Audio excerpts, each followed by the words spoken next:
अस्सलामुअलैकुम। One TV के उर्दू खबरनामे में आप सबों का खैर मकदम है। मैं शहबाज। आगे बढ़ने से पहले देखेंगे हेडलाइंस। तेलंगाना के वज़ीर आला रेवंत रेड्डी का इंतबाह, गैर मजाज तामीरात के खिलाफ सख्त कार्रवाई का ऐलान।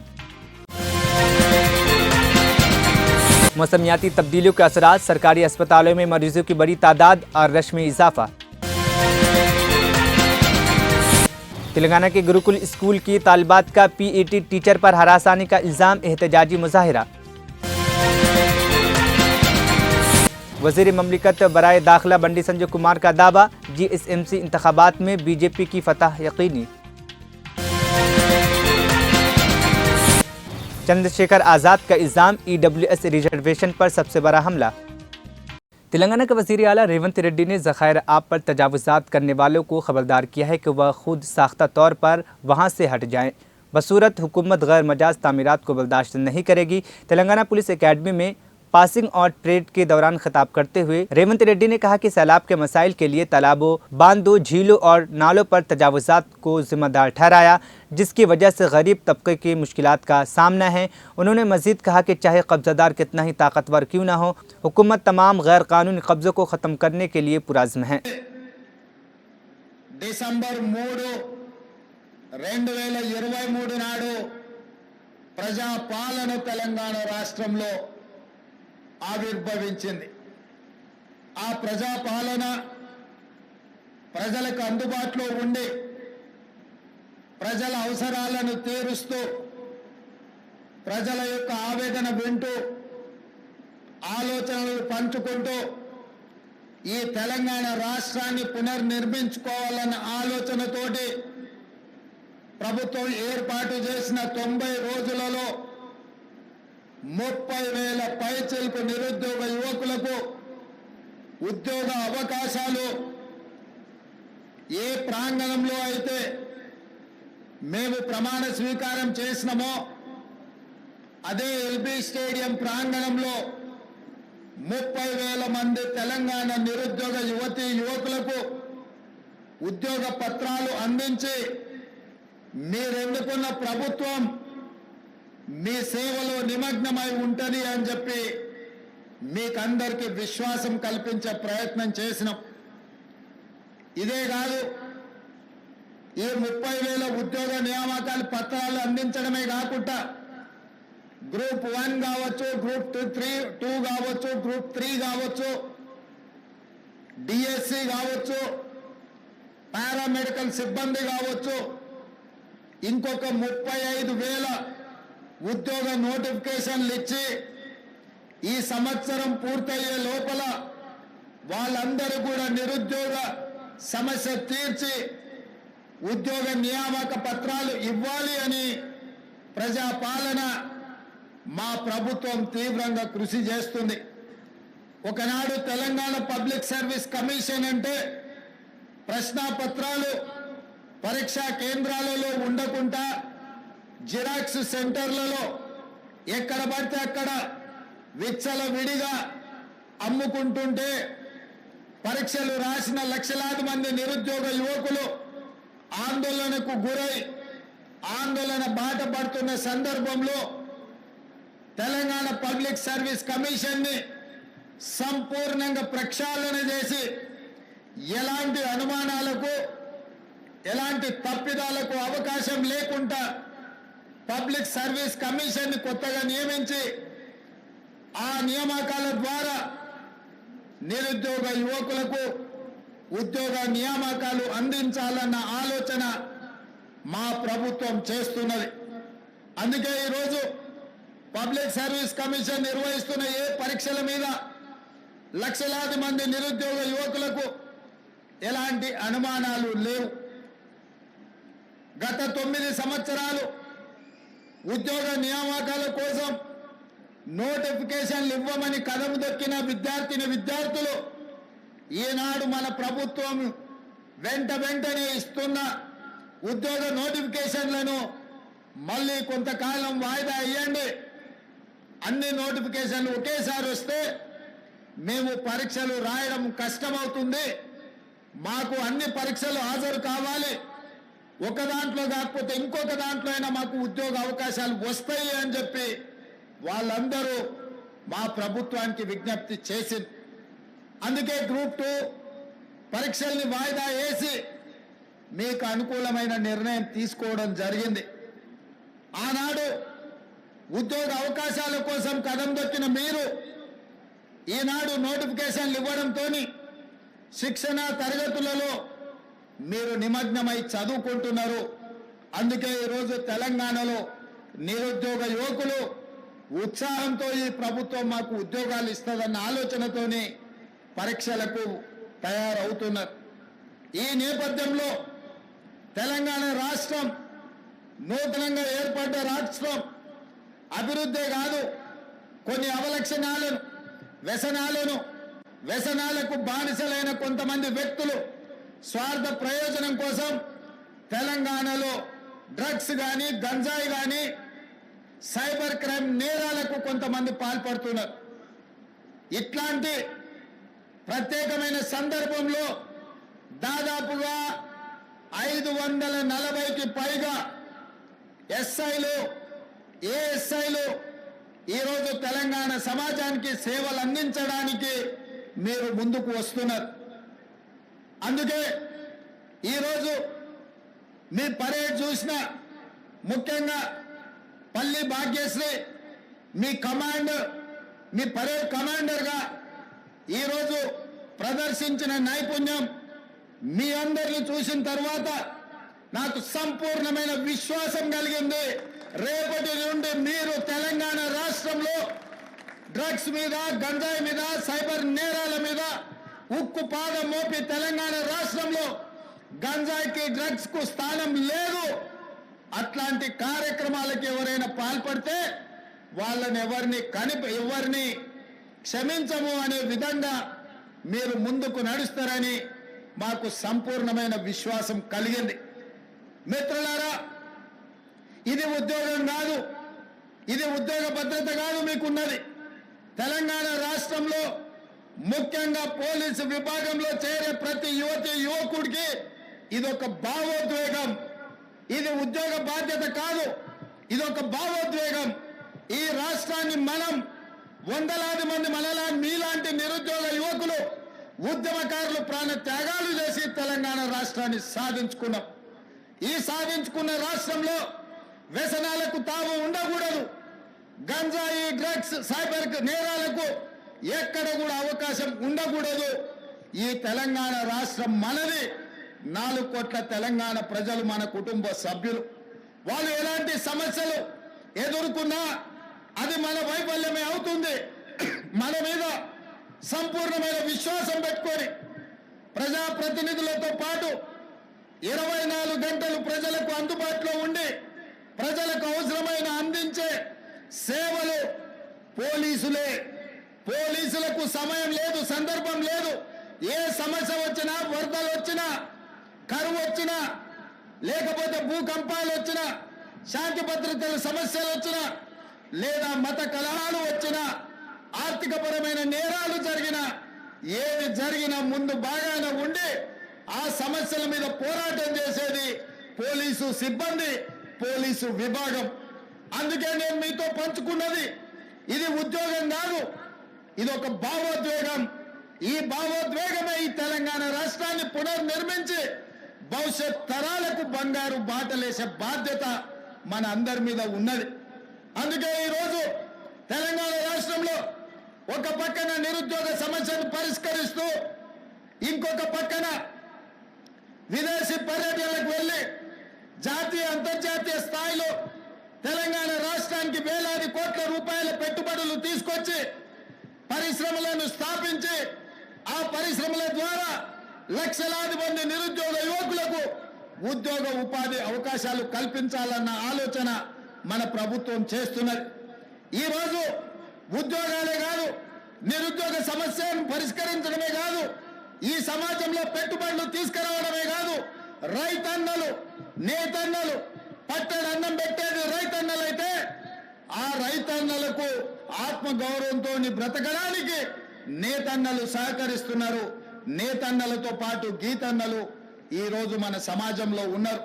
కుల వృత్తులు చేతి వృత్తులను బలోపేతం చేస్తూ ఆ వృత్తులను ఆదుకుంటూ ఈనాడు తెలంగాణ రాష్ట్రంలో 8 నెలల్లోనే సరిగ్గా 27 రోజుల్లో 18,000 కోట్ల రూపాయలు రైతు రుణమాఫీ చేసి 22,20,000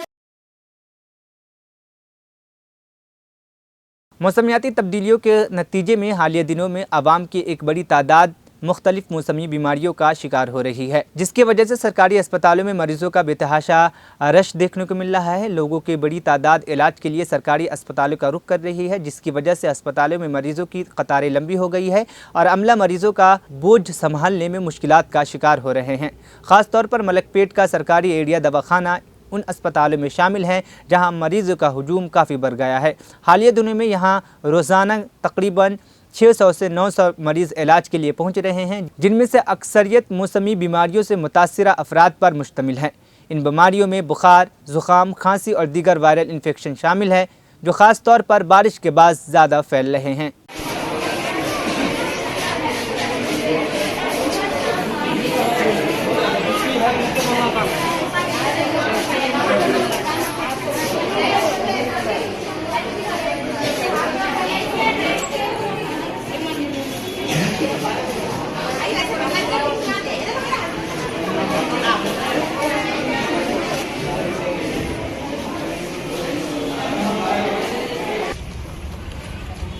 अन्ना अन्ना अन्ना नहीं, ओपी ओपी स्लिप के लिए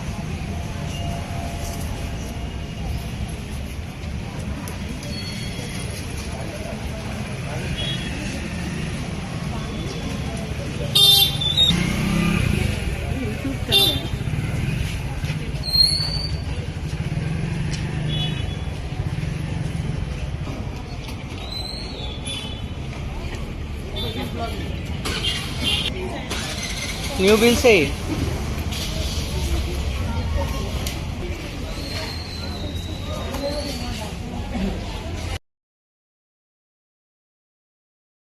तेलंगाना के सिलसिला जिले के गुरुकुल स्कूल की तालिबात ने पीईटी टीचर पर हरासानी का इल्जाम लगाते हुए एहतजाज किया। तंगापल्ली ट्राइबल वेलफेयर स्कूल की तालिबात ने अचानक सुबह के वक्त एहतजाज किया, जिसके नतीजे में कुछ देर के लिए कशीदगी फैल गई। एहतजाज की इत्तला मिलते ही पुलिस मौके पर पहुंच गई और एहतजाज करने वाले तालिबात को समझाने की कोशिश की। मीडिया से बात करते हुए तालिबात ने इल्ज़ाम आयद किया कि पीईटी टीचर उन्हें रोज़ाना हरासा कर रही है और हरासानी का सिलसिला जारी है। तालिबात ने इस बात की शिकायत प्रिंसिपल और आला हुकाम से भी की, लेकिन टीचर के खिलाफ कोई कार्रवाई नहीं की गई, जिसकी वजह से वे एहतजाज करने पर मजबूर हो गई हैं। तालिबात ने मज़ीद इल्ज़ाम लगाया कि पीईटी टीचर ने एक तालिबा के नहाने के दौरान ज़बरदस्ती गुस्लखाने में दाखिल होकर उनकी वीडियो रिकॉर्ड की। उन्होंने इंसाफ की अपील करते हुए पीईटी टीचर को मुअत्तल करने का मुतालबा किया।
ఏ ప్రాబ్లం ఉంది మాట్లాడాలి. నేను మొన్న చిన్నప్పుడు చెప్తున్నా అక్కడ ఏదో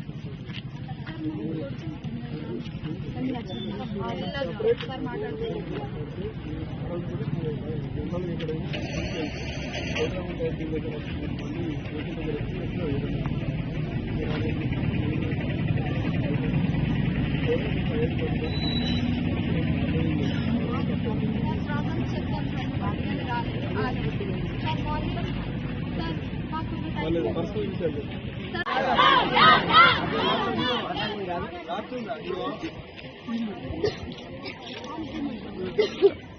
నా పేరు అశ్విని సార్, నేను ఎల్లారెడ్డిపేట నుంచి మాట్లాడుతున్నా. మా పీటీ సారంపల్లి గురుకులం సార్ మాది. 6th క్లాస్ నుంచి ఉంటున్నాం మేము ఇక్కడ. 6th క్లాస్ నుంచి ఉంటున్నాం. జోష్నా పీటీ, ఆమెది గవర్నమెంట్ జాబ్ కూడా కాదు. ఆమె కన్నా ముందు 4 వచ్చిర్రు, వాళ్ళ మీద కంప్లైంట్స్ రాసుకుంటా వాళ్ళని పంపించేసింది. ఆమె ఉన్నా కూడా మేమేం అనలేదు. ప్రిన్సిపల్ కంప్లైంట్ ఇచ్చినాం, యాక్షన్ తీసుకోలేదు. వీపీకి ఇచ్చినాం, యాక్షన్ తీసుకోలేదు. జూనియర్ వీపీకి ఇచ్చినాం, యాక్షన్ తీసుకోలేదు. అసలు ఎవరిని చెప్పినా అసలు పట్టించుకుంటలేరు. మా పేరెంట్స్ మమ్మల్ని ఇక్కడ ప్రేమతో వదిలేసి వెళ్తారు సార్. కానీ మేము ఇక్కడ ప్రాబ్లమ్స్ ఫేస్ చేస్తున్నాం. ఒక స్టూడెంట్ ని ప్రేయర్ టైంలో పీరియడ్స్ ఉన్నప్పుడు ఒక ఆడపిల్లని బట్టలు లేకుండా బాత్రూమ్ లోకి వచ్చి కొడుతుంది సార్. ఇది టీచర్ కున్న క్వాలిటీ అయినా, కొట్టుకుంటే వీడియో రికార్డ్ చేస్తారు సార్. ఇది పర్సనల్ డైరీస్ అన్ని చదువుతుంది. ఇది ఒక టీచర్ కి ఉన్న క్వాలిటీ అయినా. మేడం సస్పెండ్ కావాలి, ఇక్కడికి వచ్చి మాట్లాడాలి, ఆ లెటర్ మాకు చూపించాలి. అప్పటి వరకు మేము ఇక్కడ నుంచి కదలేదు సార్. మమ్మల్ని ఎందుకు కొట్టిందంటే సార్, ప్రేయర్ టైం అయింది. మాకున్నది 1 hour time table. 1 hour time table లో టోటల్ 500 మెంబర్స్ మేము రెడీ అవుతున్నాం. 600 580 మా స్ట్రెంత్ సార్. 580 స్ట్రెంత్. అక్కడ సరిగా వాటర్ బెనిఫిట్స్ లేవు. ఒక్కటే డార్మెంటరీ, ఒక్కటే క్లాస్. ఇన్ని స్ట్రగుల్స్ ఉన్నా కూడా మేము 1 hour లో ఇన్ టైం కి కింద ప్రేయర్కి వెళ్తాం. 1 hour లో ఒక్కటి కూడా ప్రాబ్లం ఉండదా సార్? హెల్త్ ఇష్యూస్ ఉండయా? జ్యోతి అనే అమ్మాయికి, జ్యోతి మనిషి అనే అమ్మాయికి ఫీవర్, ఇంకా ప్లస్ పీరియడ్స్. వాళ్ళు ప్రేయర్ టైంలో ఏనా మేడకి చెప్పి పర్మిషన్ అడిగే వెళ్లారు వాళ్ళు స్నానం చేయడానికి. అయినా కూడా బాత్రూమ్ డోర్ పలగొట్టి వాళ్ళని బట్టలు లేకుండా చూసి సిగ్గుకని కొట్టింది సార్. ఒక ఆడపిల్ల, తనకు కూడా కూతురుంది కావచ్చు. అసలు ఎట్లా బిహేవ్ చేస్తారంటే స్టూడెంట్స్ తోని మమ్మల్ని మనుషులు లెక్క చూడదు సార్. మనుషులు లెక్క చూడదు. ప్రతి ఒక్క మేడం చెప్పినాం, అసలు ఎవరు యాక్షన్ తీసుకుంటారో. ఇప్పుడు వచ్చిన మేడమ్స్ కొత్త స్టాఫ్స్, వాళ్ళకేం తెలియదు. మేడం సస్పెండ్ కావాలి, అసలు ఉండద్దు మేడం. అది జరిగే వరకు మేము ఇక్కడ నుంచి కదలేదు. ఎన్ని రోజులు ఓపిక పట్టాలి సార్?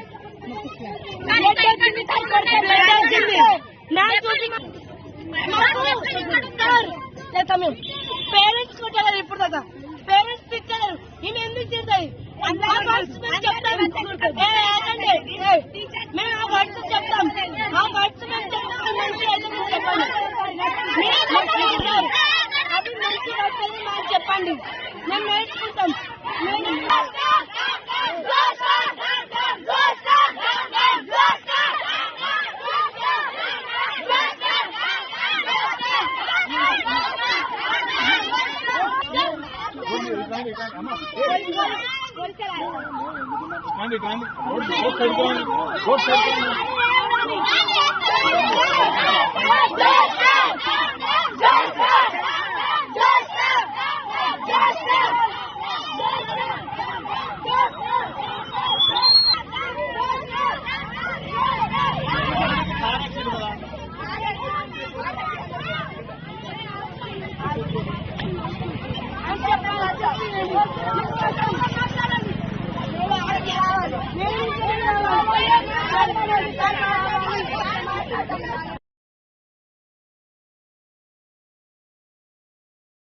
वज़ीर ममलिकत बराए दाखिला बंडी संजय कुमार ने आइंदा जीएसएमसी इंतखाबात में बीजेपी की कामयाबी का दावा किया है। उन्होंने कहा है कि अगरचे कांग्रेस, बीआरएस और एआईएमआईएम के दरमियान मुमकिन इत्तेहाद हो सकता है, बीजेपी की मेयर की नशिस्त हासिल करने के साथ साथ इंतखाबात में कामयाबी हासिल करेगी। श्री निंगमपल्ली में बीजेपी की रुकनीत के रजिस्ट्रेशन मुहिम के दौरान खिताब करते हुए बंडी संजय कुमार ने पार्टी के शफाफ रुकनीत साजी के अमल की तारीफ की और निशानदही की कि बीजेपी रियासत में मजबूती के तरफ बढ़ रही है। उन्होंने मजीद कहा कि बीजेपी की कामयाब इंतखाबात 2027 तक तेलंगाना में दोबारा इक़्तिदार हासिल करने की राह हमवार करेगी। ఇన్ని రోజులు ఈ దేశాన్ని పాలించినవారు 10 సంవత్సరాలు మనం పాలించినాం. అంతకుముందు కాంగ్రెస్ పార్టీ దేశాన్ని పాలించింది. కాంగ్రెస్ పార్టీ పాలనలో ఏం చేసింది, ఏం చేయలేదు. నరేంద్ర మోడీ గారి ప్రభుత్వం వచ్చిన తర్వాత ఈ దేశానికి ఏం చేసింది, ఈ దేశంలో పేదరికం కోసం ఏం చేసింది. కాంగ్రెస్ పార్టీ గరీబీ హఠావో అన్నది తప్ప లాస్ట్కు ఎక్కడ గరీబులను పట్టించుకున్న దాఖలాలు లేవు. కానీ నరేంద్ర మోడీ గారి ప్రభుత్వం వచ్చిన తర్వాత 25 కోట్ల మందిని దారిద్ర్య రేఖ నుంచి, పేదరికం నుంచి విముక్తి కలిగించిన పార్టీ ఏ పార్టీ? భారతీయ జనతా పార్టీ, నరేంద్ర మోడీ గారి ప్రభుత్వం. అందుకే మెంబర్షిప్ చేయాలి. ఇవాళ పోయినసారి 3 కోట్ల మందికి ప్రధానమంత్రి ఆవాస్ యోజన కింద ఇల్లు కట్టించినాం 4 కోట్ల మందికి. ఈసారి మళ్ళా 3 కోట్ల మందికి ఇల్లు కట్టిస్తున్నాం. కాబట్టి నిలువ నీళ్ళు లేని పేదలకు ఇల్లు కట్టిస్తున్నాం. కాబట్టి పేదల గురించి ఆలోచించే పార్టీ కాబట్టి భారతీయ జనతా పార్టీ మెంబర్షిప్ మీరు తీసుకోవాలని చెప్పాలి. 80 కోట్ల మందికి ప్రధానమంత్రి గరీబ్ కళ్యాణ్ అన్న యోజన కింద ఉచితంగా రైతు పప్పులు ఉప్పులు ఇస్తున్నాం కాబట్టి మీరు భారతీయ జనతా పార్టీ మెంబర్షిప్ తీసుకోవాలి. ఇలా 11 కోట్ల మందికి ఉచిత గ్యాస్ కనెక్షన్లు ఇచ్చినాం కాబట్టి మీరు భారతీయ జనతా పార్టీ మెంబర్షిప్ తీసుకోవాలి. ఇట్లా చెప్పుకుంటూ మనం పోతే ఉండాలి. వాళ్ళు 10 లక్షల మంది యువకులకు 10 లక్షల మందికి సంవత్సరంలో 10 లక్షల మందికి ప్రధానమంత్రి రోజ్గార్ మేళా పేరుతోని కేంద్ర ప్రభుత్వ ఉద్యోగాలు ఇచ్చినాం కాబట్టి మనం మీరు మెంబర్షిప్ తీసుకోవాలి.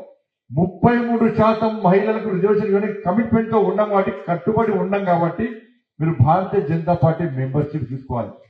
ఈ దేశంలో నరేంద్ర మోడీ గారి ప్రభుత్వం వచ్చిన తర్వాత 27 మంది బీసీలను ఓబీసీలను ఎంపీలను మంత్రులు చేస్తాం కాబట్టి ఇలా భారతీయ జనతా పార్టీ మెంబర్షిప్ తీసుకోవాలి. ఈ దేశంలో నరేంద్ర మోడీ గారి ప్రభుత్వం వచ్చిన తర్వాత 12 మంది ఎస్సీ ఎంపీలను గతంలో మంత్రులు చేస్తాం కాబట్టి ఈసారి 10 మంది ఎస్సీలను మంత్రులను చేస్తాం కాబట్టి ఇలా భారతీయ జనతా పార్టీ మెంబర్షిప్ తీసుకోవాలి. పోయినసారి ఎస్టీ సామాజిక వర్గానికి సంబంధించిన ఎంపీలను మంత్రులు చేస్తాం. ఈసారి మెజార్టీ తగ్గినా కూడా 5 ఎస్టీ సామాజిక వర్గానికి సంబంధించిన ఎంపీలను మంత్రులను చేస్తాం కాబట్టి ఇలా మెంబర్షిప్ తీసుకోవాలి. ఇలా మహిళలను చేస్తాం కాబట్టి మహిళలను ఎంపీలను మంత్రులను చేస్తాం కాబట్టి మెంబర్షిప్ తీసుకోవాలి. రాష్ట్రపతిని మహిళలను చేస్తాం. అనేక ప్రాంతాల్లో గవర్నర్లను ముఖ్యమంత్రులను మహిళలను చేస్తాం. 33% మహిళల రిజర్వేషన్ ఇచ్చే ప్రయత్నం చేస్తున్నాం కాబట్టి ఇలా మెంబర్షిప్ చేయాలి. అగ్రవర్ణాల్లో పేదలకు రిజర్వేషన్ సౌకర్యం కల్పించిన ఘనత భారతీయ జనతా పార్టీ కాబట్టి ఇలా భారతీయ జనతా పార్టీ మెంబర్షిప్ తీసుకోవాలి. ఒక శక్తివంతమైన భారతదేశ నిర్మాణం కోసం మనం ప్రయత్నం చేస్తున్నాం కాబట్టి ఇలా భారతీయ జనతా పార్టీ మెంబర్షిప్ తీసుకోవాలి. 10 సంవత్సరాల ఒక్క అవినీతి ఆరోపణ లేకుండా ఈ దేశాన్ని పాలిస్తాం కాబట్టి ఇలా భారతీయ జనతా పార్టీ మెంబర్షిప్ తీసుకోవాలి. ఇట్లా మనం సాధించిన విజయాలన్నీ కూడా చెప్పుకుంటూ పోతే వాళ్ళు మెంబర్షిప్ చేయడానికి సిద్ధంగా ఉన్నారు అన్న ఒక్కటి చెప్తున్నాను. ప్రజలు భారతీయ జనతా పార్టీ మెంబర్షిప్ తీసుకోవడానికి సిద్ధంగా ఉన్నారు. పోవడానికి మెంబర్షిప్ చేయించడానికి మనం సిద్ధంగా కావాలి. వాళ్ళు రెడీ ఉన్నారు, మనం రెడీ ఉండాలి. 77 లక్షల ఓట్లు వచ్చినాయి మనకు. మా ఎంపీ ఎలక్షన్ లో 77 లక్షల ఓట్లు వచ్చినాయి మనకు. పోయినసారి మెంబర్షిప్ 18 కోట్లు, ఈసారి మళ్ళా అదనంగా 10 కోట్ల టార్గెట్ మన జేపీ నడ్డా గారు ఇలా మోడీ గారు ప్రామిస్ చేశారు. సార్ మేము ఈ దేశంలో ఈసారి 10 కోట్లు మెంబర్షిప్ పక్కా చేస్తామని జేపీ నడ్డా గారు మోడీ గారికి మాట ఇచ్చినట్టే జేపీ నడ్డా గారికి ఇంటింటికి మెంబర్షిప్ చేస్తానులే. ఎవరి మీద నమ్మకంతో ఇచ్చింది వాళ్ళ మన మీద కార్యకర్తల మీద నాయకుల మీద నమ్మకంతో మన తరఫున మాట ఇచ్చారు. మన తెలంగాణ రాష్ట్రంలో గతంలో 18 కోట్ల మెంబర్షిప్ ప్రపంచంలో అత్యధిక సభ్యత్వం ఉన్న అతిపెద్ద పార్టీ ప్రపంచంలో భారతీయ జనతా పార్టీ. చైనా కంటే కూడా ఏదైనా Congress party out Congress party ये बीआरएस पार्टी इक्का लोकल पार्टी అది కింద పార్టీ అది. ये కమ్యూనిస్ట్ వాళ్ళు నాకు ఘర్కా నాకు ఘాట్ కావాలి. వాళ్ళు దాల్ రైస్ పార్టీ వాళ్ళది కమ్యూనిస్ట్ వాళ్ళది. వాళ్ళు అంటే వేరు ప్రపంచంలో అత్యధిక సంపత్తున్న పార్టీ భారత. ఇక నెక్స్ట్ ఈసారి 10 కోట్ల మెంబర్షిప్ చేస్తే ఈ ఎవరి తాత కూడా మన దర్జాపున్నారు. ఇక పెద్ద పార్టీ మనదైతుంది కాబట్టి తెలంగాణ రాష్ట్రంలో 77 లక్షల ఓట్లు వచ్చినాయి మనకు పార్లమెంట్ ఎన్నికల్లో. కనీసం దానిలో 70% కనీసం 50 లక్షల ఓట్లు మనకు రావాలి. 50 లక్షల ఓట్లు మనకు వస్తే మన తోపుల మనం దానిలో రంగారెడ్డి అర్బన్ హైయెస్ట్ మెంబర్షిప్ ఇవ్వాలి. నాకైతే నమ్మకం ఉంది. నేను ప్రత్యేకంగా ఎందుకు వచ్చి తెలుసా ఏంటి, నేనే రంగారెడ్డి ఫోన్ చేసి నేను పక్కా వస్తానా, రంగారెడ్డి అర్బన్కి వస్తే మెంబర్షిప్ ఎక్కువ ఇస్తారు కదా, రేపు నేను కూడా చెప్పుకోవచ్చు.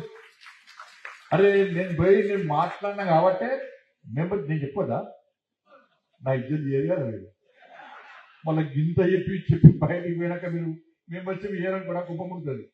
బండి సంజయ్ చేస్తాను మెంబర్షిప్ వాళ్ళే అంటారు. మన అంటారు మన వాళ్ళు చాలా మంది అంటారు అన్నారా అని అనిపిస్తారా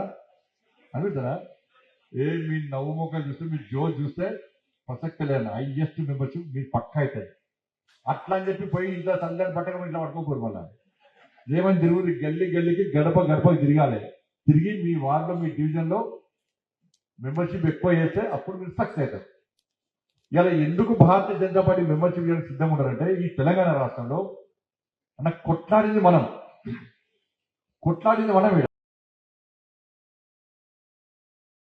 आज़ाद समाज पार्टी के सरबराह और यूपी के नगीना से रुकने पार्लियामेंट चंद्रशेखर आज़ाद ने दिल्ली के रामलीला मैदान पर मुनक्किदा अवामी जलसे से खिताब करते हुए EWS के 10% कोटे को रिजर्वेशन पर सबसे बड़ा हमला करार दिया है। चंद्रशेखर आज़ाद ने कहा, EWS के तहत 10% रिजर्वेशन मुतारिफ कराया गया तो उस वक्त हमारी साबिका जमातों ने इसकी हिमायत की, हालांकि ये रिजर्वेशन पर सबसे बड़ा हमला था।